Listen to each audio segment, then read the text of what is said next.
여러분 안녕. 오늘은 조선이라는 나라가 건국 초기에 어떤 노력을 통하여 500년이 넘는 기간 동안 왕조를 유지할 수 있었는지 그 비결에 대해 살펴보겠습니다.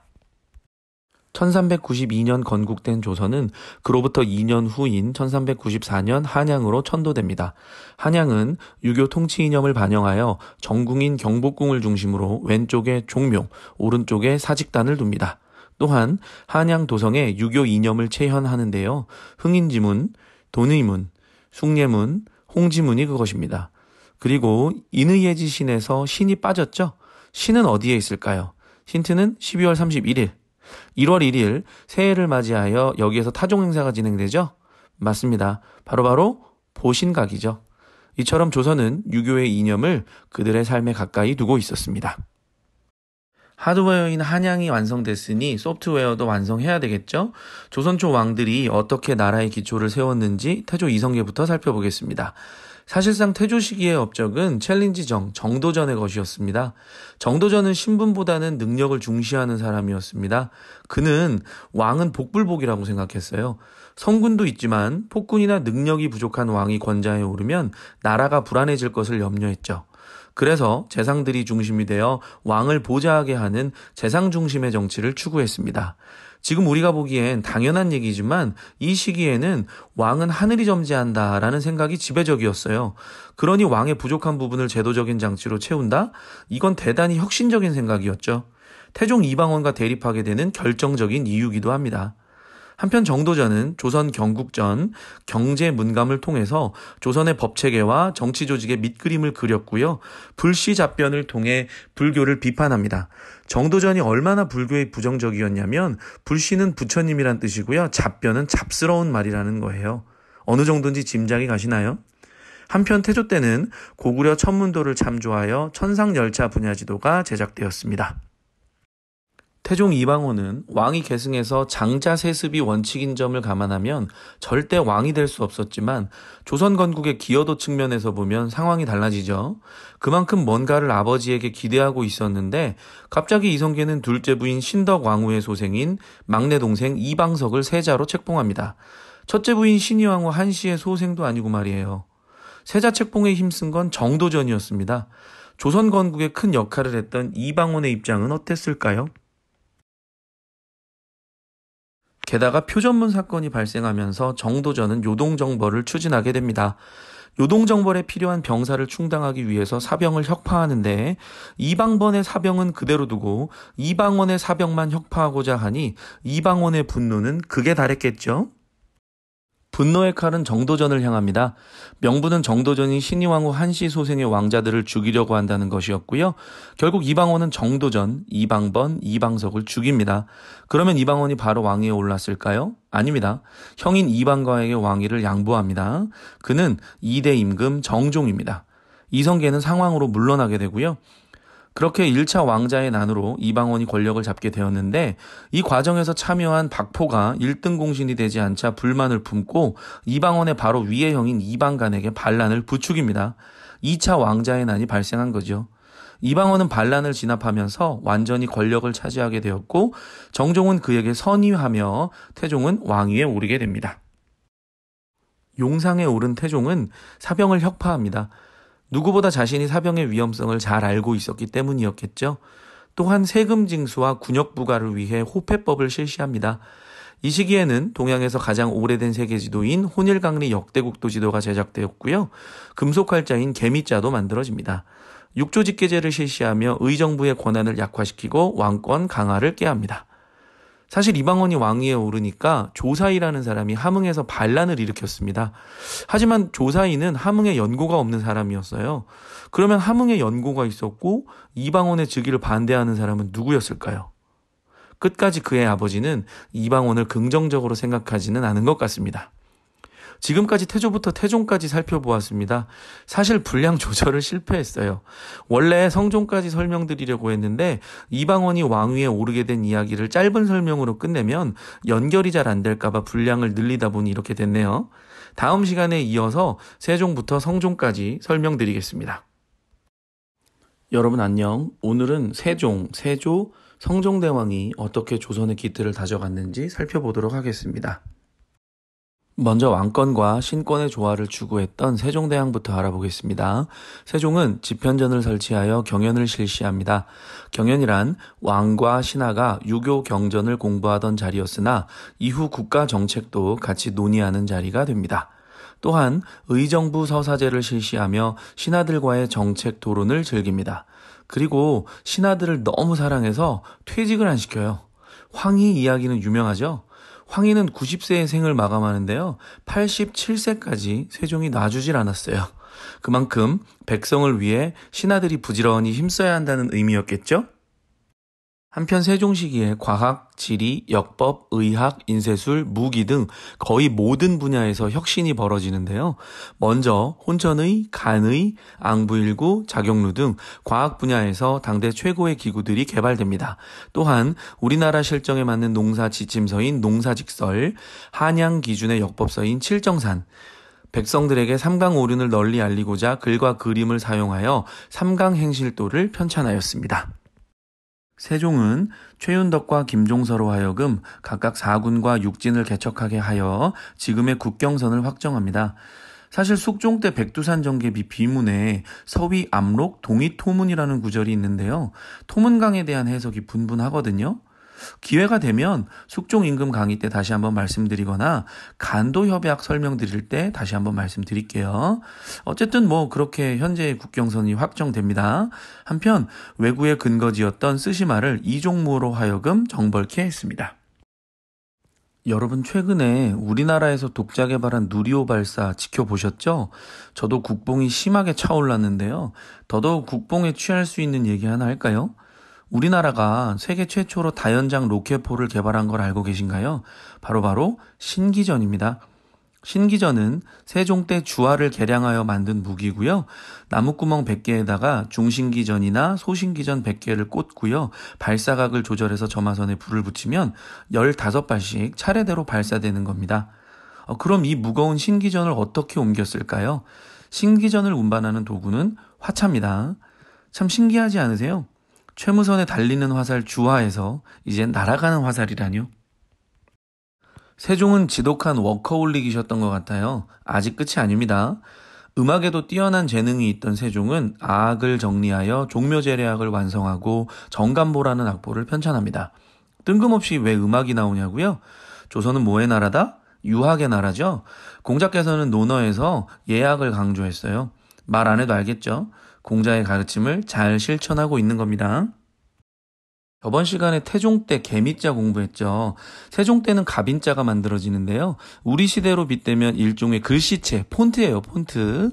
또한 우리나라에서 잘하는 약재와 질병치료법을 소개한 향약 집성방이 편찬됩니다.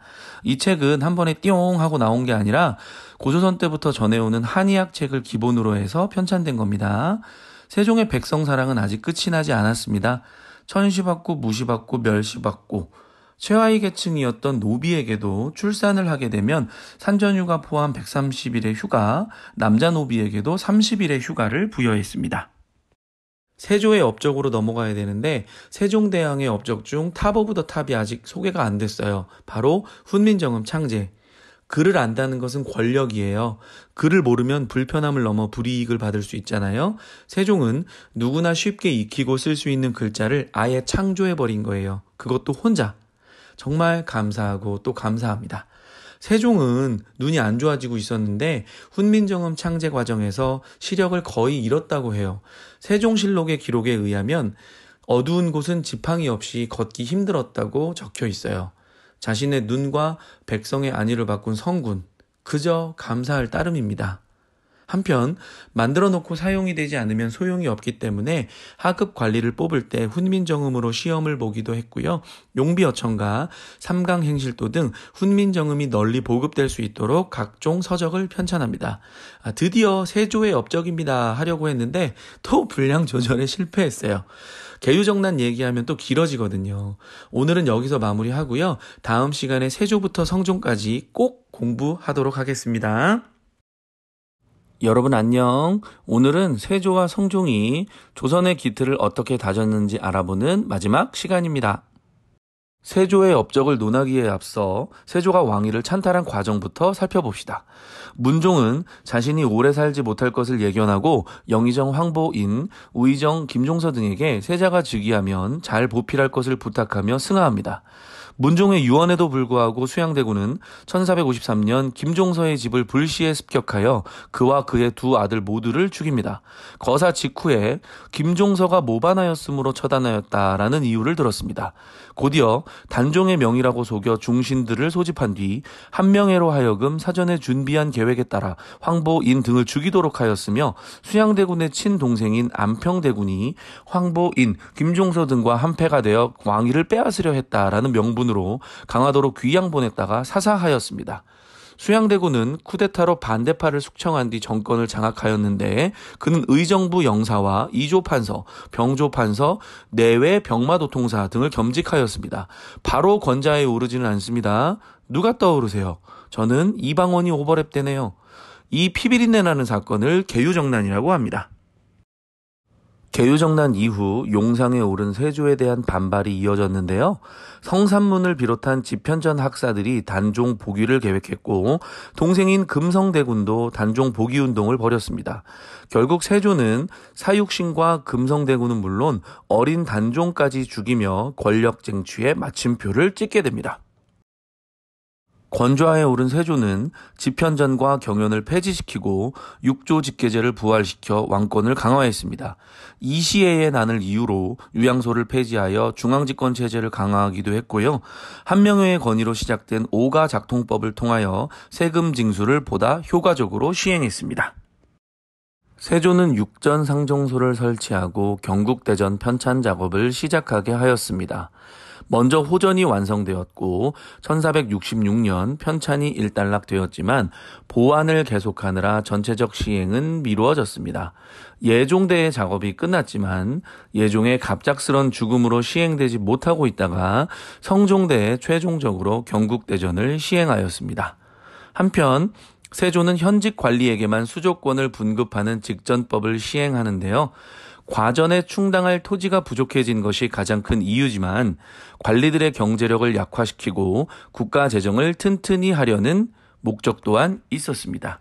사실 직전법은 세조의 즉위를 찬성하고 그러한 관리들에게만 생활권을 보장해주는 정치적인 의도도 깔려 있었습니다. 지금까지 피해군주로서 치적군주로서의 세조를 살펴보았습니다. 여러분은 세조가 어떤 군주였다고 평가하시나요? 예종이 갑작스럽게 승하하여 당연히 예종의 아들인 제한대군이나 자신의 형 월산대군이 왕위를 계승할 것 같았지만 한명회의 도움으로 자산군 성종이 9대 임금으로 즉위하게 됩니다. 성종은 홍문관을 설치하여 경연을 부활시킵니다. 또한 앞서 설명드린 대로 경국대전을 완성하여 시행하였습니다. 여러분들은 정읍사를 잘 알고 계시죠? 현재 전해지는 유일한 백제 가요로 추정되는데요. 성종 때 편찬된 악학괴범의 노랫말이 훈민정음으로 실려 있었습니다. 악학괴범은 음악사전이고요. 궁중음악은 물론 당악, 향악에 관한 이론 및 제도, 법식 등을 그림과 함께 설명하고 있습니다.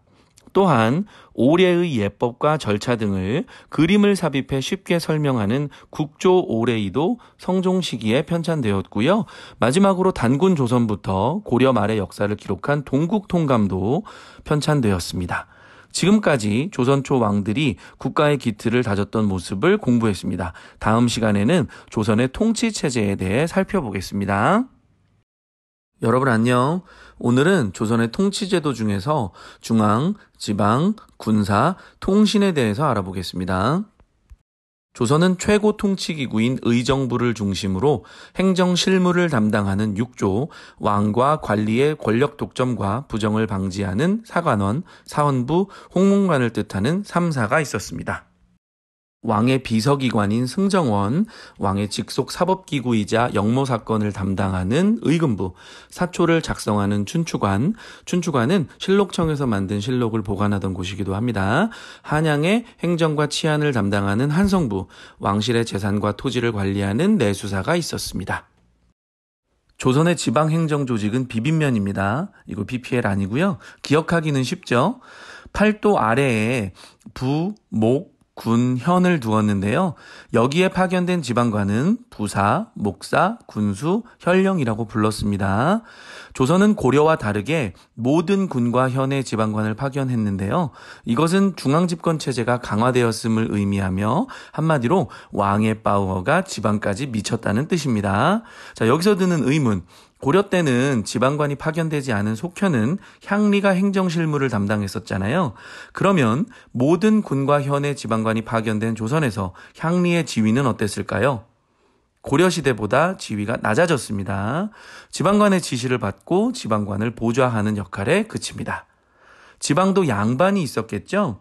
지방 양반들은 백성들을 교화하고 수령에게 자문을 하거나 때로는 수령과 향리의 견제를 위해서 유향소를 만듭니다. 지방 양반들은 온건파 사대부의 후손들이잖아요. 그래서 지역에서만큼은 중앙정부의 통제보다는 자신들의 영향력이 더 컸으면 하는 바람이 있어서 유향소를 만들었습니다. 그렇지만 중앙정부도 가만히 보고 있지는 않았겠죠.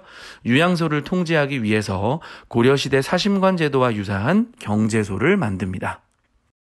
조선은 천민을 제외하고 16세에서 60세까지의 양인 남자들이 군역의 대상이었습니다.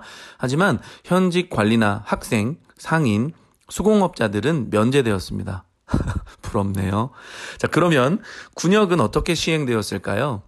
집 떠나와 열차 타고 갈 때도 있었고요. 군포를 납부하거나 요역으로 군역을 대신합니다. 무슨 말이냐고요?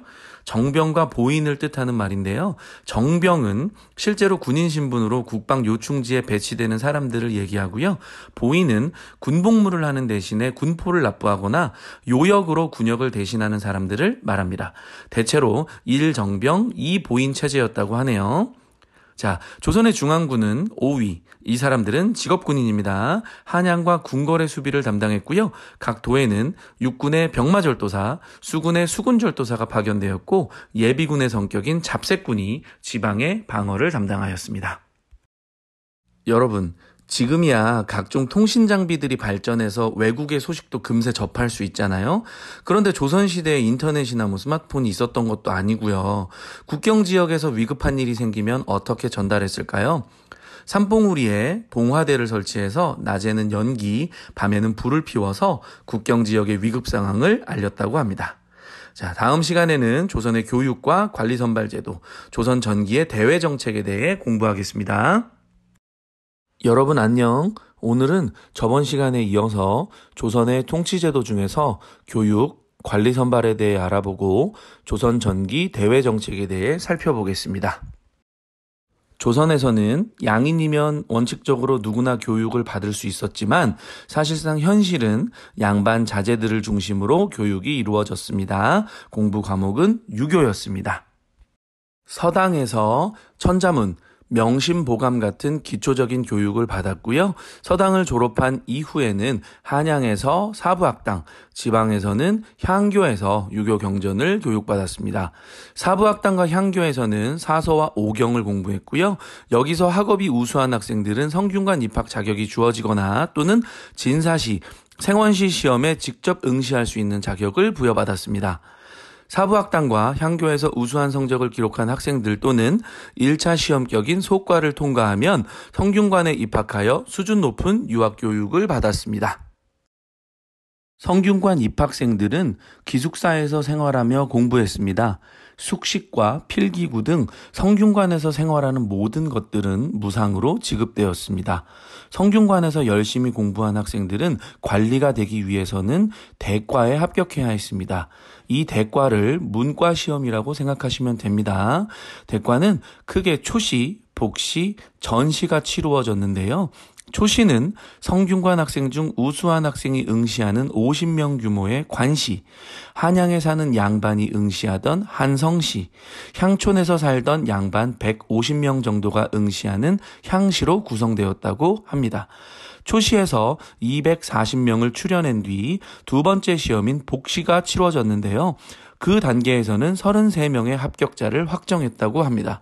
초시와 복시를 다 합격하였으면 과거에 급제했다고 보면 되고요. 이후에 치러지는 전시는 순위를 결정하는 시험으로 왕이 직접 시험 문제를 출제했다고 합니다. 시험 문제는 보통 당시의 이슈를 반영하는 문제가 출제되었다고 하고요. 전시 1위부터 3위까지는 갑과 4위부터 10위까지는 을과 나머지는 병과로 나누었습니다. 조선의 숭유억불 정책에 따라 승과는 폐지되었고 무관을 선발하는 무과가 실시되었습니다. 문과에 주로 양반의 자제들이 응시했다면 무과는 양반을 비롯하여 향리와 상민의 자제도 응시했습니다. 민족의 영웅 이순신 장군님도 28살 때 무과에 한번 낙방하신 적이 있다고 하네요. 시험을 치르다가 낙마하셨대요. 잡과는 주로 중인이 응시하였고 역과, 율과, 의과, 음양과에서 기술관을 선발하였습니다. 조선은 문과, 무과, 잡과의 과거시험 이외의 방법으로 관리를 선발하기도 하였습니다. 고려시대보다 대상이 축소된 음서도 존재했고요. 고위관직에 있는 관리의 추천을 받아 간단한 시험 후 관직에 등용되는 천거도 관리 선발 제도 중에 하나였습니다. 고려시대 과거와 다른 점은 조선의 숭유억불 정책에 따라 승과가 폐지되고 무과가 실시되었다는 점 꼭 기억해 주세요. 조선 전기 대외교류의 원칙은 사대교린이었습니다. 사대교린이란 대국을 받들고 이웃나라와 평화롭게 지내는 것을 말합니다. 조선은 태종 때 명과 사대 관계를 확립하며 조공책봉 관계를 형성합니다. 조선은 명의 선진 문물을 수입하여 경제적, 문화적으로 실리를 추구하였습니다. 이웃한 여진과 일본에는 때로는 강하게, 때로는 달래는 강경책과 회유책을 병행하는데요. 여진에게 세종 때 사군 육진을 개척하였으며 국경에 무역소를 설치하여 제한적으로 무역을 허용했습니다.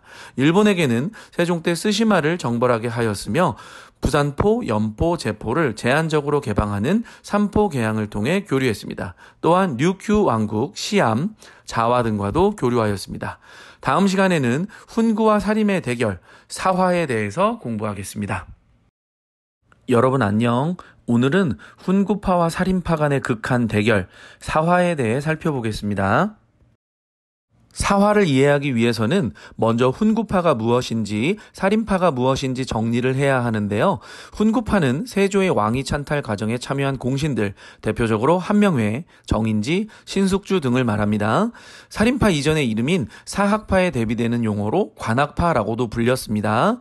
이들은 중앙의 요직을 독점하고 정치적 실권을 장악하였으며 왕실과 혼인관계를 맺으며 권력을 강화해 나갔습니다. 한명회의 도움으로 자산군 성종이 왕위에 오른 거 기억하시죠? 또한 이들은 많은 토지와 노비를 소유하였습니다. 한명회는 820결, 신숙주는 690결, 정인지는 570결의 토지를 하사받았으니 대단한 땅 부자였죠. 기억하시죠? 1결은 대략 2800평인 거요. 부럽습니다. 이러한 훈구 세력을 견제했던 또 다른 정치 세력, 바로 사림파입니다. 고려 말 정몽주와 길제의 후학인 이들은 지방에서 도덕과 의리를 바탕으로 왕도 정치를 주장하며 향촌 자치를 추구하였던 세력이었습니다. 이들이 언제부터 중앙 정치에 진출했냐면 아이러니하게도 한명회의 도움으로 왕위에 올랐던 성종 때입니다. 성종은 훈구 세력에서 벗어나 자신만의 정치를 꿈꾸었고 개혁의 파트너로 사림파를 등용하기 시작합니다. 사림파는 주로 3사에 배치되며 김종직을 비롯한 이들은 훈구의 권력 독점과 비리를 비판하며 권력 투쟁의 서막을 알리게 됩니다. 사림파의 연이은 공격에 위기감을 느낀 훈구 세력은 사림 세력을 제거할 계획을 준비합니다. 실록청 당상관 이극도는 김일손이 사초에 넣은 김종직의 조의제문이 세조의 왕위 찬탈을 비판한 것이라며 유자광에게 알리고 유자광은 이를 연산군에게 고합니다. 조의제문은 항우에 의해 죽임을 당한 초나라 의제를 애도하며 쓴 글인데요. 연산군은 왜 우리 증조할아버지를 욕하냐며 김일손을 귀양 보내고 김종직을 부관 참시하여 살인파에게 막대한 피해를 입힙니다. 이것이 무오사화입니다. 이것을 보면 연산군 효자잖아요. 패드립 안 참아요. 연산군의 휘는 융이었습니다. 연산군은 이씨였으니까 이융. 이름도 데인저러스하지 않나요? 한 차례 사화가 끝나고 잠잠해지나 싶었는데 연산군의 눈을 가리고 아첨을 일삼았던 임사홍이라는 사람이 연산군의 친어머니 윤씨의 폐위와 사사 과정을 연산군에게 알립니다. 연산군은 그야말로 뒷박 상태로 눈에 뵈는 게 없었는데요. 그렇지만 연산군은 어머니의 죽음에 연루된 사람들을 일시에 처벌하고자 때를 기다립니다. 연산군은 어머니의 폐위와 사사 가정에 적극 가담한 사람과 아무런 액션도 취하지 않은 소위 나는 몰라요 했던 신하들 모두를 귀양 보내거나 죽여버립니다. 훈구 세력의 거두 한 명에는 부관 참시까지 당합니다. 심지어 연산군 일기에 선대왕인 성종의 후궁 엄숙의와 정숙의의 아들들을 입궐시켜 어두운 곳에서 자신의 어머니들을 때리게 한 일화가 기록되어 있을 만큼 연산군은 처절한 복수를 실행하였습니다. 정사에 기록되어 있진 않지만 야사에 따르면 할머니 인수대비가 모함하여 어머니를 폐위시켰다고 하여 할머니에게 해더를 날려버립니다. 와, 폐륜도 이런 폐륜이 있습니까? 연산군의 처결로 훈구파, 살인파 모두가 화를 입지만 살인파의 피해가 더 컸기 때문에 이것을 갑자사화라고 부릅니다. 무오사화 때는 효자, 갑자사화 때는 폐륜, 연산군 이 효륜화를 이대로 두고만 보아야 할까요? 다음 시간에 이어서 중종반정, 기묘사화, 을사사화에 대해 공부하겠습니다. 여러분 안녕. 오늘은 저번 시간에 이어서 중종반정, 기묘사화, 을사사화에 대해 공부하겠습니다. 흥청망청 나라를 망치고 국가를 패망으로 몰아가는 연산군의 폭정을 뒤집고자 박원종, 성의안을 중심으로 반정이 모이됩니다. 이들은 연산군의 동생인 진성대군을 왕으로 옹립하여 중종이 조선 11대 임금으로 즉위합니다. 여기엔 가슴 아픈 사연이 하나 있는데요. 조강지처였던 단경왕후의 아버지가 연산군의 처남 신수군이었기 때문에 반정 세력들은 이를 문제 삼아서 단경왕후를 폐위시킵니다. 중종의 생각과 의중은 알 길이 없지만 곧바로 장경왕후를 왕비로 맞이합니다. 하루아침에 아내와 남편을 잃은 중종과 단경왕후, 권력이란 이렇게 비정한 겁니다. 여러분, 중종반정을 모의했던 박원종, 성의안도 훈구파였습니다. 그래서 중종반정의 평가는 그렇게 좋지 못한데요. 구세력이 권력을 다시 찾아온 셈이거든요. 중종은 공신들의 등살에 자신의 정치는 펼쳐보지도 못합니다. 원래 세자 시절에 신하들과 친분을 쌓고 자신을 지지해줄 세력을 만드는 게 정석인데요. 금성대군은 왕이 되기 전까지 왕위 계승은 꿈에도 생각하지 못했던 일이거든요. 어찌어찌 왕이 된 중종은 공신들이 하자는 대로 할 수밖에 없었죠. 그러나 중종에게도 자신의 뜻을 지지해줄 사람이 생겼으니 바로 조광조입니다. 조광조는 훈구 세력을 견제하기 위해서 사림 세력을 중앙의 요직에 추천합니다. 이런 일이 가능했던 것은 중종의 총애를 받아 초고속 승진을 했기 때문입니다. 사관원 정원에 임명된 후 폐위된 장경왕후 신씨의 복위를 주장하며 일약 전국의 핵심 인물로 부상합니다. 사원부 대사원에 오르기까지 약 3년 만에 역사상 유례없는 초고속 승진을 기록합니다. 권력의 정점에서 조광조는 자신이 꿈꾸는 개혁을 실시합니다. 과거를 치르지 않고 관리로 등용되는 현량과를 실시하였고 성리학 2년만을 숭상할 것을 주장하며 궁궐내 도교 제사를 주관하던 소격서를 철폐합니다. 또한 중종반정의 가짜 공신들을 골라내어 국가재정의 확충을 꾀했습니다. 이것을 공훈 또는 위훈삭제라고 합니다. 앞서 살펴본 조광조의 개혁은 훈구 세력의 반발뿐만 아니라 중종이 조광조에게 느끼는 급진 개혁에 대한 피로감, 조광조의 권력 강화에 대한 위기감을 동시에 가져오게 됩니다. 이때 기가 막히게도 궁궐 안에 이상한 나뭇잎이 돌아다니게 되는데요. 남곤과 심정이 주초위왕이라고 새겨진 나뭇잎을 중종에게 아뢰입니다. 조광조의 급진적인 개혁에 피로감을 느끼던 중종은 1519년 조광조를 압송하여 의금부에 하옥합니다. 죄목은 붕당죄였으며 권력을 사익을 위해 사용했다는 것이 이유였습니다. 사실 조광조의 세력이 비대해지면 중종이 왕권을 위협받을 수 있었기 때문에 그를 전남 화순으로 유배한 후 사사합니다. 이때 조광조를 따르던 살림 세력이 대거 축출되며 이 사건을 기묘사화로 부릅니다. 급진적 개혁 이미지의 조광조, 과연 그가 꿈꾸던 조선은 어떤 나라였을까요? 조광조가 죽기 전에 지었다는 한시를 보며 여러분들이 판단해 주시기 바랍니다. 여러분, 중종이 반정으로 왕위에 오른 후 장경왕후를 왕비로 맞이했다고 했죠? 장경왕후는 아들 호, 훗날 인종을 낳고 사망합니다. 곧바로 문정왕후가 왕비가 되는데요. 문정왕후는 아들 환, 훗날 명종, 경원대군을 낳습니다. 복잡하죠? 그래서 문제가 생겨요. 왕이 결혼하게 되면 자연스럽게 아내 쪽 사람들이 권력을 얻습니다. 외척 세력이죠. 그런데 인종이 즉위 9개월 만에 사망하면서 후사가 없자 명종이 왕위에 오르게 됩니다. 따라서 외척 간의 다툼이 격화되는데요. 장경왕후의 외척인 윤임을 대윤으로 불렀고요.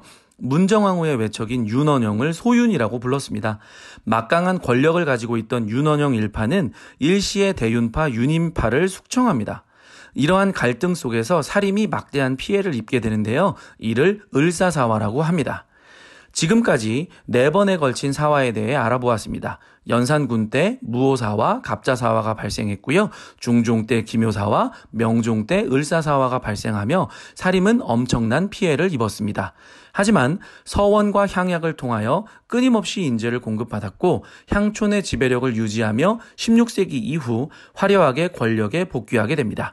다음 시간에는 사림의 권력 기반이었던 서원과 향약에 대해 알아보고 장점보다는 단점이 부각되어 있는 붕당 정치에 대해 알아보겠습니다.